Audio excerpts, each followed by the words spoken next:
So I don't have a place to set it behind me this time. That's unfortunate. I didn't think about that. Now I guess I'll just have to hold it. So when you show up, say hi so I can see who's here. And we'll get started in a few minutes.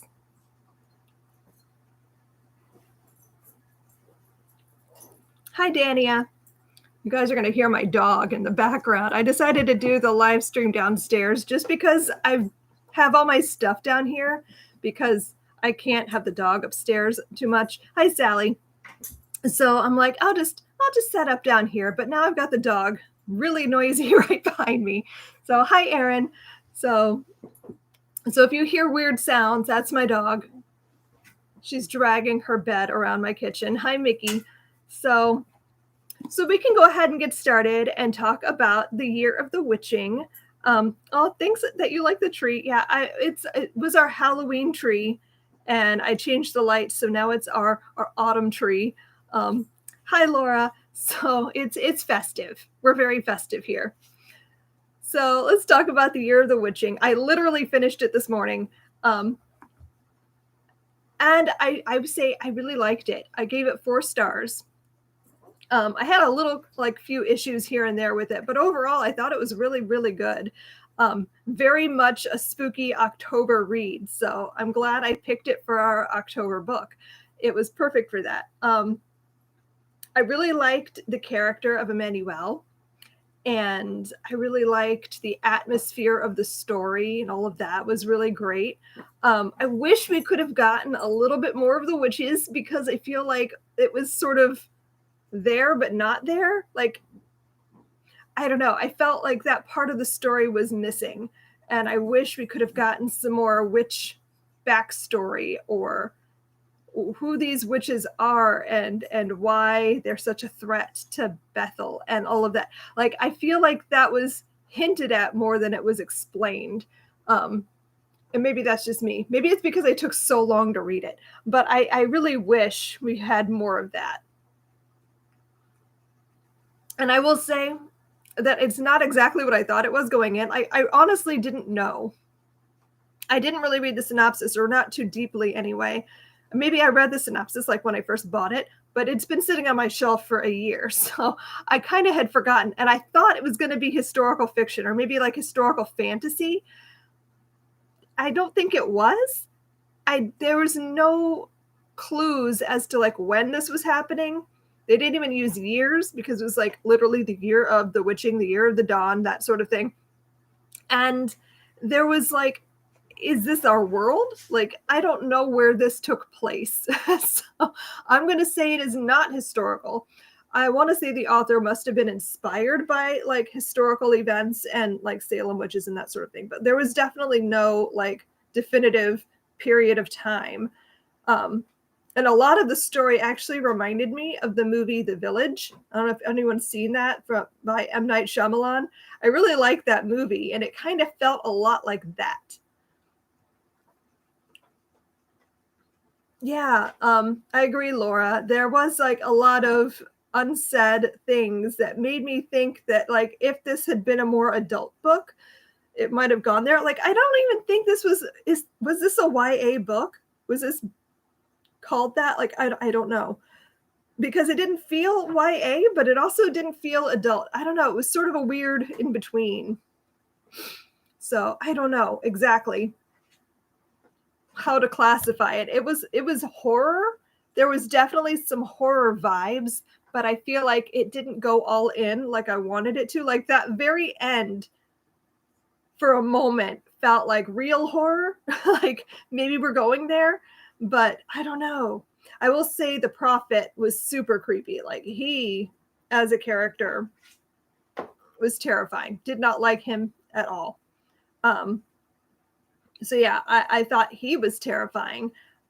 Really intrigued by Ezra as a character. And again, I feel like because so much of the story was centered on Emmanuel, we kind of missed a little bit of Ezra's story and where he was coming from. I wanted more story about that and him and his feelings about the culture he's raised in, because he clearly didn't want to be a part of it, but also like there was not enough there. I don't know. So I like the story a lot. I gave it 4 stars because I enjoyed the reading experience, but I feel like we needed more. I will say that it sort of felt open-ended, like maybe there would be a sequel that has to do with like the aftermath and the wars and the schism and all of that. So I feel like there's a chance that the author might have a sequel in the works, but I don't know if that's a thing. I haven't heard anything about it. If anyone knows, let me know because I'm curious. But I definitely would be interested in reading it to see if maybe we get more backstory about the witches, because I just feel like that was missing.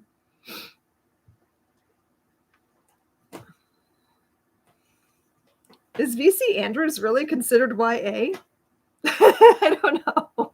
I don't know. That's interesting. I've seen the movie to, what is it called? Flowers in the Attic. I've never read the book.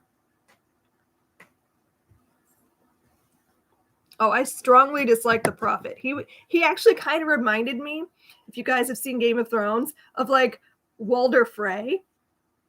Because he liked to marry very young girls. So like, and he was really old, like 90s. So like I had lots of Walder Frey vibes coming from the Prophet, but like more powerful than Walder Frey. But yeah, I don't know. Very creepy. I don't think I've ever read anything by VC Andrews. I know my mom had some of her books in her collection, but I'd seen the movie for Flowers in the Attic and just never really got into that, I guess. So I found some discussion questions online that I thought we could maybe go through those to talk more about the Year of the Witching and our thoughts. The first question says, what do you think the dark wood represents? Is it evil, good, or neutral? I kind of got the feeling that the dark wood is sort of like I said, it reminded me a lot of The Village, of like, hey, this part of the world is dangerous. You should not go there. We'll make up some story about why it's dangerous so that we'll scare you into not going in there. So like, I don't know, any forest is going to be creepy just because it's a forest and it gets dark and you can lose your way. And so I kind of got the feeling that like it was a story that people told to keep them in line and to keep them within Bethel. So to me, the forest itself was probably more neutral than anything else. Yes, there were witches there, but I think the witches were only there because they were forced to be there. But we don't really know, because I don't think we got enough witch backstory to know exactly why they were inhabiting the forest, besides the fact that it was just outside of Bethel. So it's definitely like a tool I think they used. I agree, Vicky, that it's just a thing they use to scare the people into staying where they're supposed to. Really strongly disliked the whole, like, I enjoy reading about religious cults and that kind of stuff, but this one was just so creepy with the way they carved on their heads, and like, I don't like that. I don't know. That carving on people's bodies always free. Body horror is not for me. I get usually really creeped out by that. So I found that whole idea of like, oh yes, you're going to get married and they're going to cut things on your forehead, but only to the girls. I don't know. That was just creepy to me. I don't like that. Okay, number 2, it says, how does Emmanuel's desire to know more about her mother drive the narrative? And how does what she learns change her? I wish, again, we could have gotten more of that, because that could have been a whole book, I think, like finding out what happened with her mother and more about her diary and why she had to leave and all of that. I wish there was more, because I felt like that whole storyline would have been super interesting to get more of.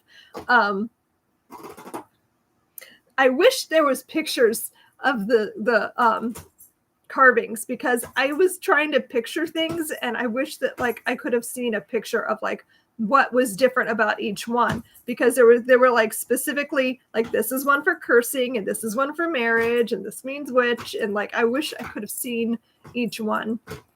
But that would have been neat. I don't know if anyone's done any art anywhere on the internet about that. Let me know. I'm gonna have to look it up and see if I can find it. But back to learning about her mother. I don't know. I feel like whenever in stories, whenever a parent is never there, you kind of build up an idea of what they were in your mind. And I think learning who they really were is always going to affect you in probably a negative way, just because you build up this fantasy version of them. So I think that she had a fantasy version of her mother in her mind, and even knowing what happened to her. And so finding out like that her mother wanted vengeance and made her into the curse, like, I don't know, I thought that was a really interesting concept. And learning how to reconcile with that. Like, does that mean she didn't love you, or does that mean that she loved you so much she wanted you to have the power? Like, I don't know. There's a lot of ways to read into that. So I found that part of the story really interesting. Like, I wish there was more of that. I want a prequel. Like, I want to have a prequel book to give me more stuff about that whole storyline, because I just thought that was interesting. Yeah, I don't know, Mickey. I wonder if the family had been more open about her mother, if it would have driven her as hard. I don't know. I think no matter what, because of her mother, that Emmanuel would have been like an outsider. No one would have ever trusted her because of that.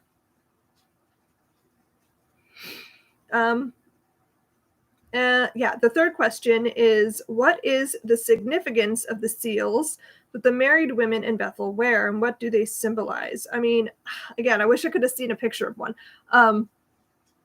I mean, they symbolized ownership of, like, the husband owns them now. I found that kind of disturbing and creepy. The idea of these girls being married to the prophet, who is really old and creepy, and like they live in a harem and they're not supposed to leave. And I just found that whole idea very weird. And yeah, like branding them. Yeah, I don't like that. Like, I didn't like that as a concept. But I don't think I'm supposed to like it. Like, I think that's the point of the story, is you're supposed to find it disturbing and you're supposed to be upset by it.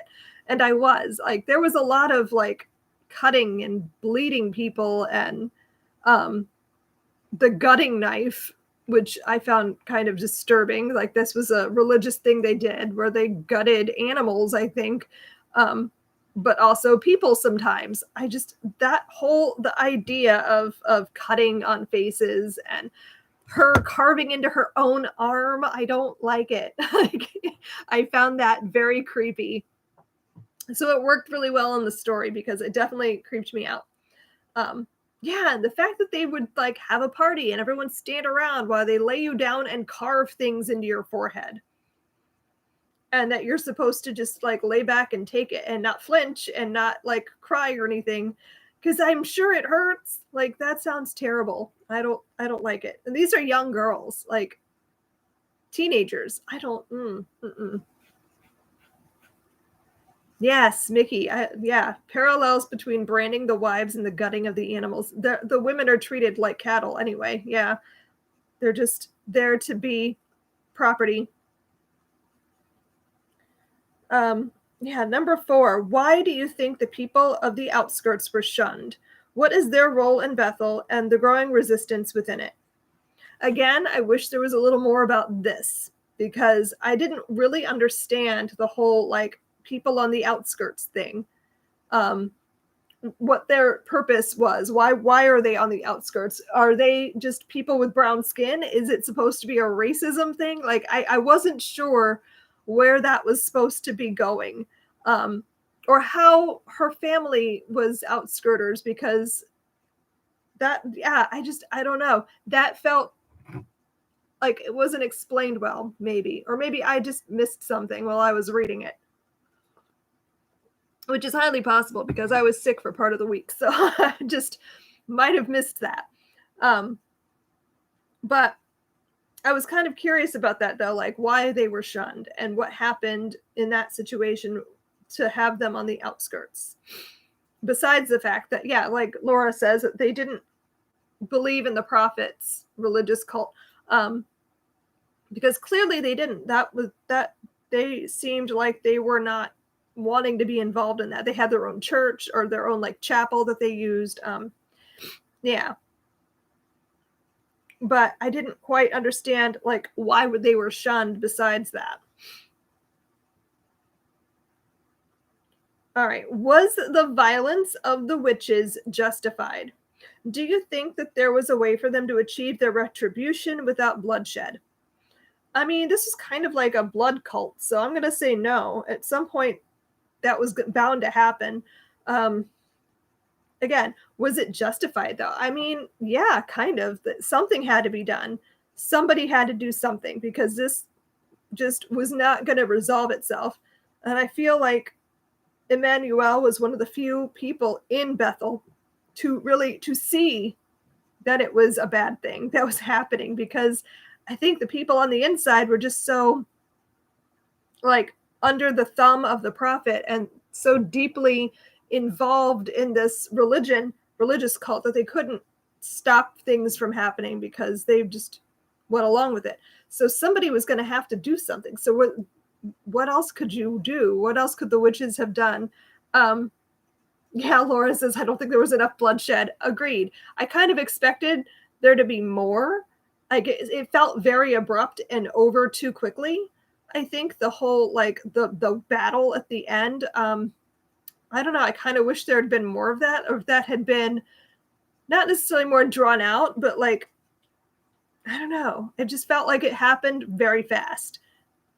But maybe that's the way it's supposed to be. Like I felt like all the plagues were like much longer, and then you get to slaughter and it's like, oh, one chapter, we're done. Slaughter's done. Yeah, so many people got away with that. It did feel a little anticlimactic. They did finally turn on the prophet, which was good, but I just feel like I don't know, like it ended way too easily. There was almost, it was just too quick. I don't know. I wish there had been more. Like I keep saying that. I wish there had been more of that. I wish there had been more of a lot of things.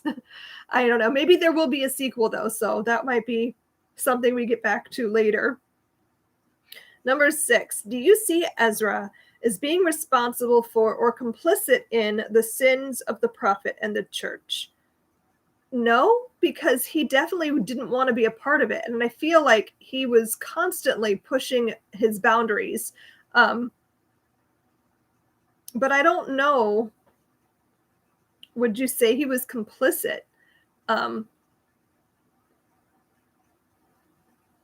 Laura says the problem was it wasn't just the prophet that was the problem. There is no prophet without followers. I mean, that's true. People have to agree to follow along with this. So yeah, but I don't think Ezra's responsible for any of that. I think he didn't want to be a part of it. He kept trying to do everything he could to like stop being a part of it. He was, yeah, agree, Mickey. He was kind of trapped. So yeah, I don't know. I really liked Ezra and his relationship with Emmanuel. I thought they were so cute and sweet, and like I wanted them to have a happy ending. And I fully expected Ezra to be killed. Like I kept waiting for Ezra to die because I just was sure that this was not going to end with them together.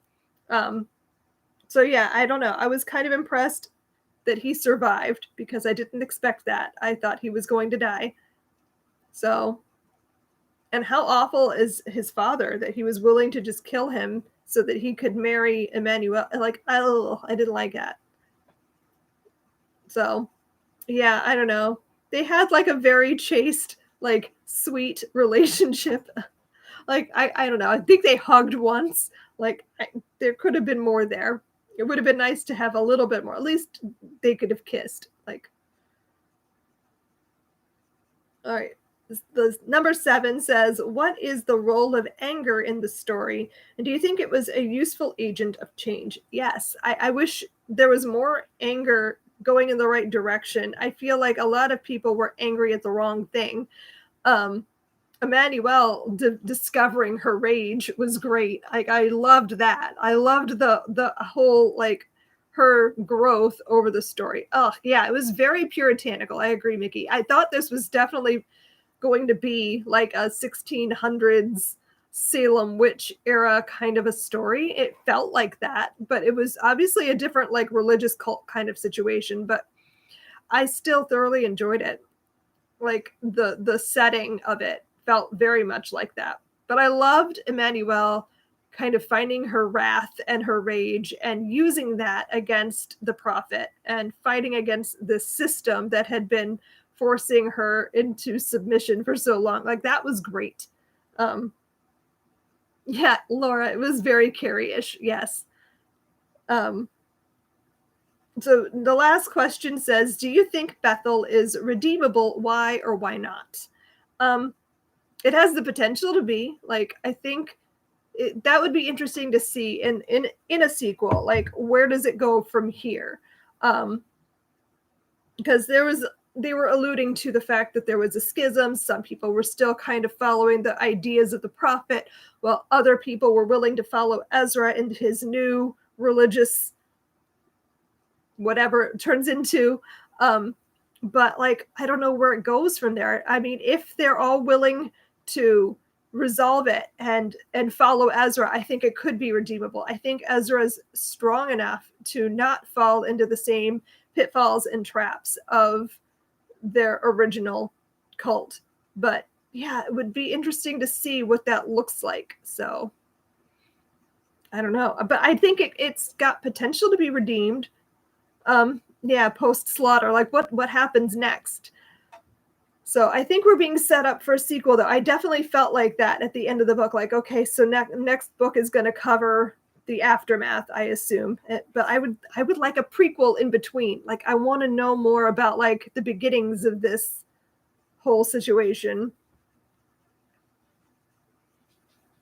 Oh yeah, Laura says it needs to be renamed and opened up to all surrounding towns as one no more of the religion that all obviously now know is false. Yeah, like that would be a good way to start, like renaming this place and giving it new life, a new start, like a fresh start. That would be interesting. So if there's a sequel, would you read it? I think I would be interested in checking that out and seeing what happens. The Dawn of the Coven. Ooh, oh, Danny is on it. I hadn't looked it up yet to see if there was anything, though that could be interesting. I think I'd be interested in reading it just to see like what's going to happen next. Yeah, and I really liked Emmanuel as a character, so I'm definitely interested to see what the author does with her story next. Okay, so like I said, I gave this 4 stars. I really enjoyed the reading experience.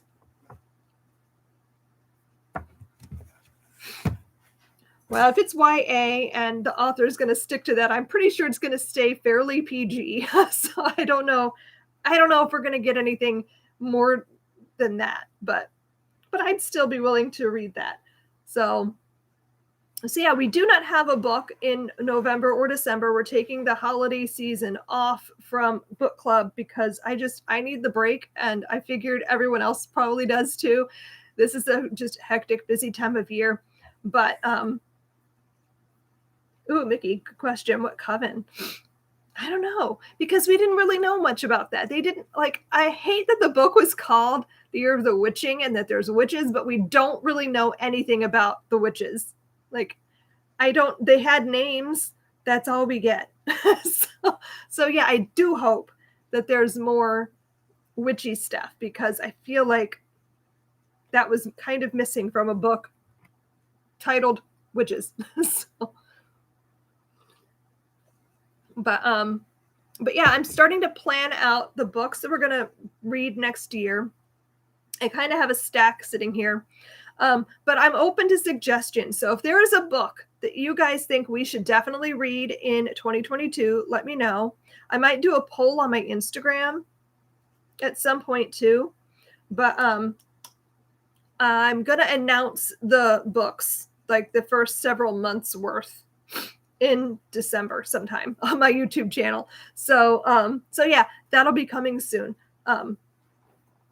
but I don't know for certain what I'm going to be reading yet. But I do have a stack I can show you guys, because it's heavy. These are just books that like I've been wanting to get to, and I think that it would be fun to read as a book club.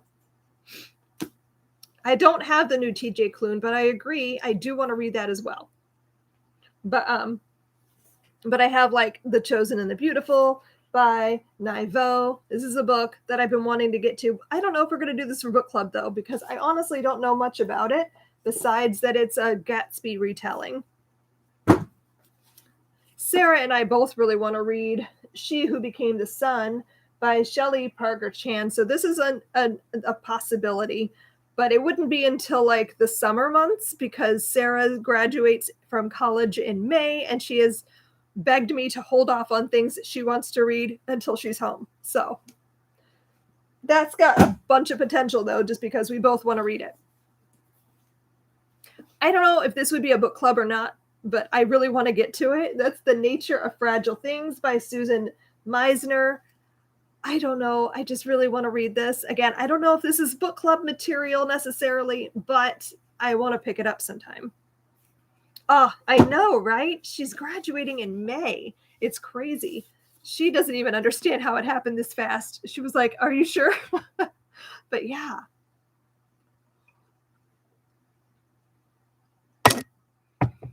Ooh, The Sanatorium. I don't know what that is. I will look that up. I've got Circe in my pile by Madeline Miller because I've owned this for ages. Like, I don't know, when did this come out?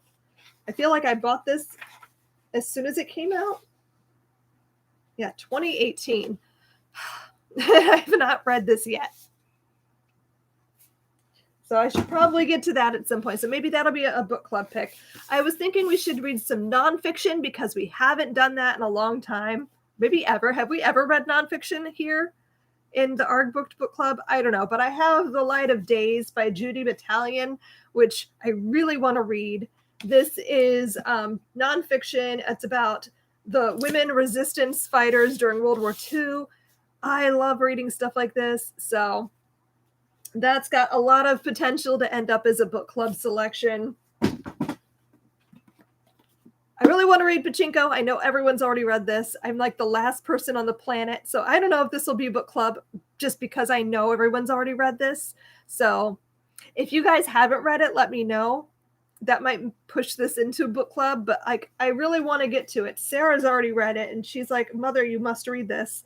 So I definitely want to. But I don't know yet if it'll be for book club because I feel like it's just me, the only person that hasn't read it. Oh, good. Danny, you haven't read it either? Okay, well, that's two of us then. And then this is like almost definitely going to be a book club selection because I feel like it'll be a lot of fun to read together. This is Project Hail Mary by Andy Weir. I think that this is just going to be great. I don't know. I loved The Martian. And I love the idea of like a guy lost in space and doing absolutely everything in his power to like make it back. I don't know. I think this could be a lot of fun. So this would be at the beginning of the year sometime because Sarah does not want to read this. She doesn't like sci-fi. So I would choose this as a book to read when she's not home. So anyway, lots and lots of possibilities. There's also a new Ruta Sepetys coming out in February that I'm super excited about. I think it's called something like I Will Betray You. Something about betray in the title. And that one is about the Hungarian Revolution, I think, in the 1970s or 80s. I'm not positive what year, but anyway, I'm so excited for it because I love her writing and I love that it's set in Hungary and during the Hungarian Revolution. Because that's a time period and a place that just doesn't often get written about. So I'm looking forward to that. So that's a strong possibility for book club as well. So if that wasn't on your radar, you should be looking to pre-order it because I'm probably going to make that a book club pick. Like I said, I think it comes out the very beginning of February. So yes, Mickey, that is also my mantra. I own all the things, but have not read most of them.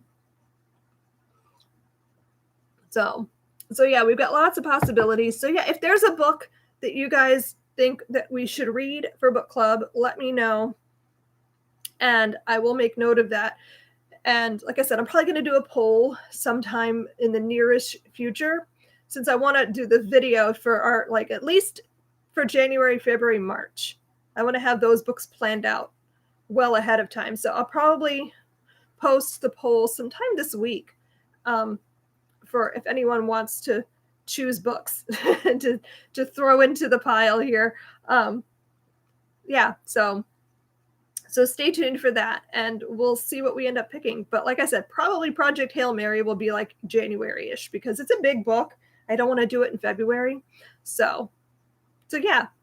Another thing I was thinking about, and I don't know if I would actually do it or not, but is anyone interested in doing some kind of a Discord chat for the book club? Because I was thinking it might be fun to have like a chat somewhere where we can like talk about our reading and where we are in the book and that kind of stuff during the month, instead of just waiting until the end for the live show. Like, is that something people would be interested in? Let me know what you think about that. But that's something I might potentially do. I just started using Discord like fairly recently. I'm not 100% comfortable with it yet, but I'm learning. So that could be something I could do, or maybe a Facebook group, although I don't really want to do another Facebook group because I got enough of that.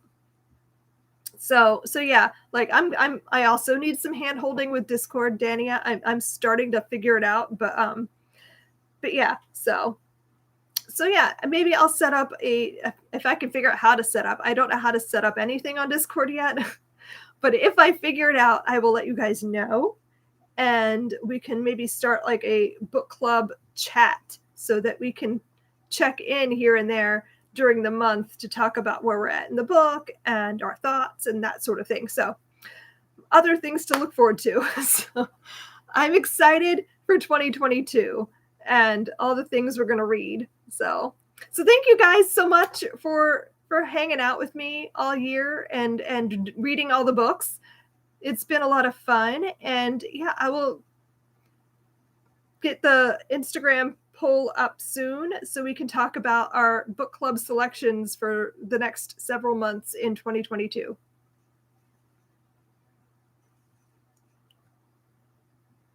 Okay, wait, let me back up so I can see what people are saying. Okay, Laura says yes, but we have to agree to only read up to a certain page before.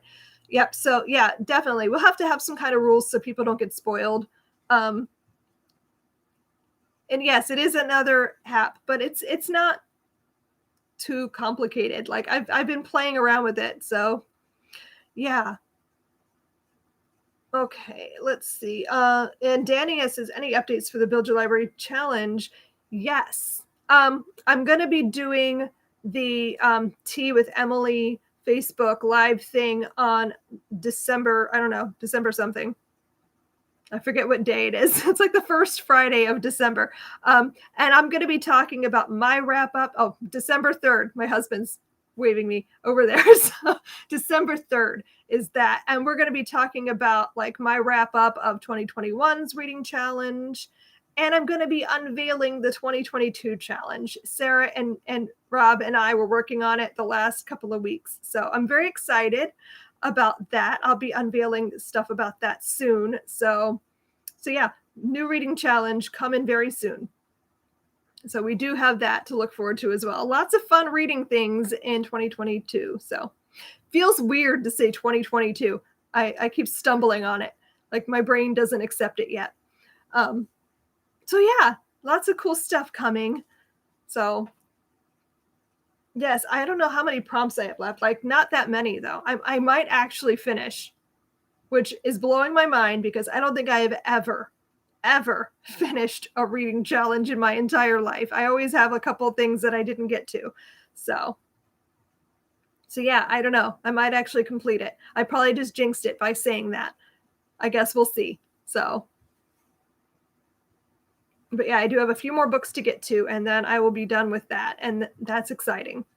So, and I can't wait to tell you guys more. I want to start sharing, but I can't yet. So, but the new challenge is going to be a lot of fun. So lots of cool stuff Lots of fun prompts for that. So anyway, okay, I'm going to wrap this up. And yeah, I can't wait till 2022 and all the fun stuff. So thanks for hanging out, and I will see you guys next time. Happy reading. Bye.